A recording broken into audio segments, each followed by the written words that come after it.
ஏன் இந்த திமுக சவுக்கு சங்கருக்கு இவ்வளோ பயப்படுறாங்க அப்படின்னு ஒன்றுமே விளங்கலைங்க. வெளியில் இருக்கும்போது பயந்தாங்க, சரி ஏதோ ஏற்றுக்கலாம். ஆனால் அந்த மனுஷன் உள்ளே போனதுக்கு அப்புறமும் குண்டாஸ் போட்டதுக்கு அப்புறமும் அந்த மனுஷனை பார்த்து பயப்படுறாங்க அப்படின்னா ஏன் திமுக இந்த அளவுக்கு அந்த மனுஷனை பார்த்து பயப்படுறாங்க அப்படின்றது இன்னும் விளங்கலை. என்னடா அப்படின்னு பார்க்கும்போது சவுக்கு சங்கருடைய வழக்கில் இன்னுமே அவங்க அண்டர் கிரவுண்டில் ஒர்க் பண்ணிக்கிட்டு தான் இருக்காங்க அப்படின்றது தான் இப்போ ஒரு விஷயமாக இருக்குது. என்னடா அப்படின்னு பார்க்கும்போது இந்த 3 சேனலில் இவங்க டார்கெட் பண்ணியிருக்காங்க. குறிப்பாக பொதுவாகவே திமுக எதிர்த்து பேசக்கூடிய எல்லா சேனலுமே அவங்க டார்கெட் பண்ணிக்கிட்டு வராங்க அப்படின்றதுல இந்த ஒரு 3 யூடியூப் சேனல் அப்படின்றது ரொம்ப முக்கியமான ஒரு சேனலாக பார்க்கப்பட்டது. ஒன்று சவுக்கு சங்கருடைய சவுக்கு மீடியா, அதை இப்போது தற்காலிகமாக மூடி இருக்காங்க அப்படின்னு வச்சுப்போம். எப்படி பார்த்தாலுமே திமுகவினுடைய கணக்கில் ரைட் ஓகே அப்படின்னா எப்படியா சவுக்கு மீடியாவை க்ளோஸ் பண்ணோம், அதற்கான வேலையை பார்த்தாங்க, அதை க்ளோஸ் பண்ணிட்டாங்க. ஒன்று. இன்னொன்று பார்த்தீங்க அப்படின்னா ஒரு பயத்தை ஏற்படுத்தணும். இனிமேட்டு நீ திமுக எதிர்த்து பேசக்கூடாது, எந்த ஒரு வீடியோ சேனல்லேருந்து வெளியே வரக்கூடாது அப்படின்ற மாதிரி ரெட் பிக்ஸ் அந்த சேனலை ஒரு அச்சுறுத்தி அதையும் ஒரு பயத்தில் தான் வச்சுருக்காங்க. திமுக எதிர்த்து பேசக்கூடாது அப்படின்ற மாதிரி ஃபெலிக்ஸ் ஜெரால்டை கைது பண்ணுறது, அதுக்கப்புறம் அவர் ஜாமீனில் வந்தது, ஏதோ நிபந்தனை ஜாமீனில் வந்திருக்காரு, அது ஒரு பக்கம் இருக்குது. 2வது சேனல். 3வது ஒரு சேனலை இப்போது டார்கெட் பண்ணியிருக்காங்க. அது எந்த சேனல் அப்படின்னு பார்க்கும்போது சவுக்கு சங்கர் அவர்கள் கடைசியாக இன்டர்வியூ கொடுத்தாரு பார்த்தீங்களா, 4th ஈஸ்ட் அப்படின்ற அந்த அருள்மொழிவர்மன் அவர்களுடைய சேனல்.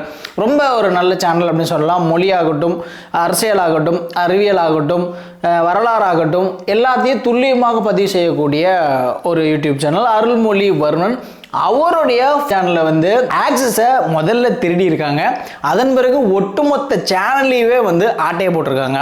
குறிப்பாக அந்த சேனலில் ஹேக்கர்ஸ் ஏதாவது ஹேக் பண்ணியிருக்காங்களா அப்படின்னு பார்க்கும் பொழுது ஹேக்கர்ஸ் ஹேக் பண்ணலை. பர்டிகுலராக அவருடைய டேட்டா அவர்கிட்ட தூக்கி அந்த டேட்டாவை வச்சு அந்த சேனலை ஹேக் பண்ணியிருக்காங்க. குறிப்பாக இந்த சூழலில் 4th எஸ்டேட்டுக்கு இது மாதிரி ஒரு பிரச்சனை வந்திருக்கு அப்படின்னா அதற்கு யார் காரணமாக இருக்கும்? அந்த சேனலையும் முடக்கிறதுக்கான வேலையை தான் இப்போ மறைமுகமாக திமுக பார்த்துட்டு இருக்காங்க. திமுகவினுடைய இந்த அராஜக போக்கு அப்படின்றது கொஞ்சம் நஞ்சம் இல்லைங்க, எல்லாம் தாண்டி போயிட்டுருக்கு அப்படின்றது தான் ஒரு விஷயமாக பார்க்கப்படுது. ரைட், இன்னும் கொஞ்ச நாளில் சவுக்கு அவர்கள் கம்பேக். அதன் பிறகு தெரியும் திமுகவினுடைய என்ன அவங்களுக்கு எவ்வளோ அட்டி விழப்போகுது அப்படின்றது. அது அடியா இல்லை இடியா அப்படின்றது சவுக்கு சங்கர் வெளியே வந்ததுக்கு அப்புறம் தெரியும் அப்படின்றது ஒரு விஷயம். இன்னொரு விஷயம் என்னென்னு பார்க்கும் பொழுது சவுக்கு சங்கரின் மீது இது வரைக்கும் 32 புகார்களும் ஏதோ கொடுக்கப்பட்டிருக்கு. இதன் அடிப்படையில் தான் குண்டஸ் போட்டிருக்காங்க. ஜூன் 1st or 2nd வீக்ல சவுக்கு சங்கருடைய வழக்கு மறுபடியும் விசாரணைக்கு வரும். 3வது நீதிபதி அமர்வு என்ன தீர்ப்பு வழங்க போறாரு அப்படின்றதும் ஒரு விஷயமாக பார்க்கப்படுகிறது. இதனிடையில பார்த்தீங்க அப்படின்னா இந்த மானஸ்ன ஒருத்தர் யார் அப்படின்னா பிஜேபியினுடைய ஓபிசி பிரிவினுடைய தலைவர் திருச்சி சூர்யா சிவா. அவர் ஒரு கம்ப்ளைண்ட்டு சவுக்கு சங்கரின் மீது திருச்சியில் எஸ்பி ஆஃபீஸில் கொடுத்துருக்காரு. யாரா எவன் அப்படின்னு பார்க்கும் பொழுது என்னடா அப்படின்னா இந்த பெண்களை இழிவுபடுத்திட்டாரு, பெண் காவலர்களை இழிவாக பேசிட்டாரு அப்படின்னு சொல்லி காவல் நிலையத்தில் 32 புகார்கள் கொடுக்கப்பட்டிருக்கு.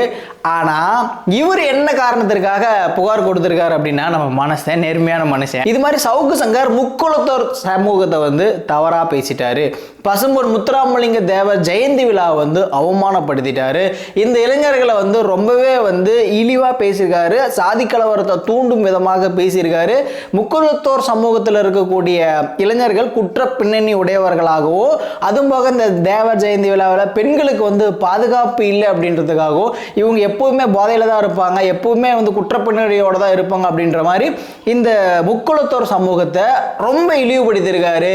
அவர் இந்த கேஸ் கொடுக்கறதுக்கு திருச்சி சூர்யா என்ன சொல்லியிருக்காப்புல அப்படின்னா மக்களுக்காக போராடிய தலைவர்களுடைய புகழுக்கு களங்கம் விளைவிக்கும் விதமாகவோ அந்த தலைவர்களை பாதுகாக்கும் விதமாகவோ தான் இந்த கம்ப்ளைண்ட்டை கொடுத்துருக்காரு அம்மா திருச்சி சூர்யா அவர்கள்.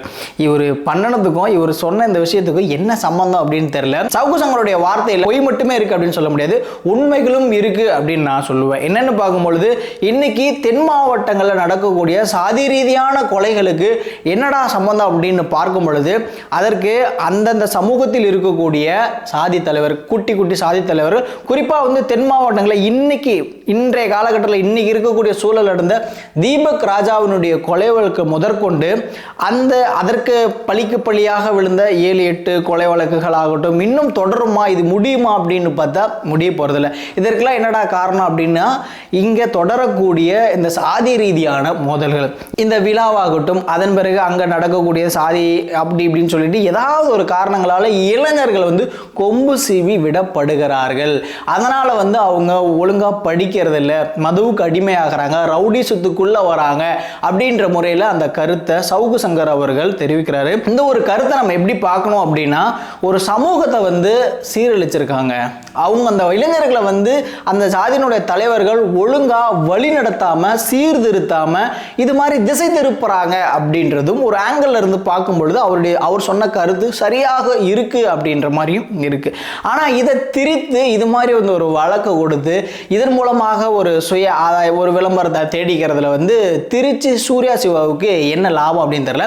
அதுவும் போக இந்த நாய் வந்து இது மாதிரிலாம் பேசுது அப்படின்னா டெசி சரண் அப்படின்ற ஒரு விவகாரத்தில் இவர் எவ்வளோ புனிதமான ஒரு பெண்மை எவ்வளோ தூரம் மதிக்கக்கூடியவர் அப்படின்றவர் எல்லாத்துக்குமே அவருடைய வாய்ஸ்லேருந்து அவருடைய ரெக்கார்ட்லேருந்தே வந்து எல்லாத்துக்குமே தெரிஞ்ச ஒரு விஷயமாக இருக்கு.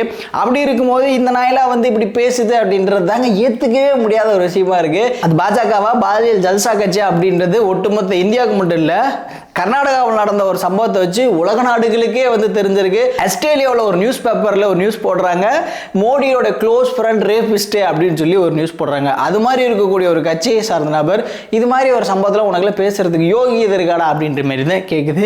இது மாதிரியான விஷயங்களும் வந்து சவுக்கு சங்கருடைய விவகாரத்தில் வழக்கில் இன்னமும் நடந்துட்டு இருக்கு அப்படின்றதாங்க ஒரு வேதனையான ஒரு விஷயமாகவும் இருக்கு.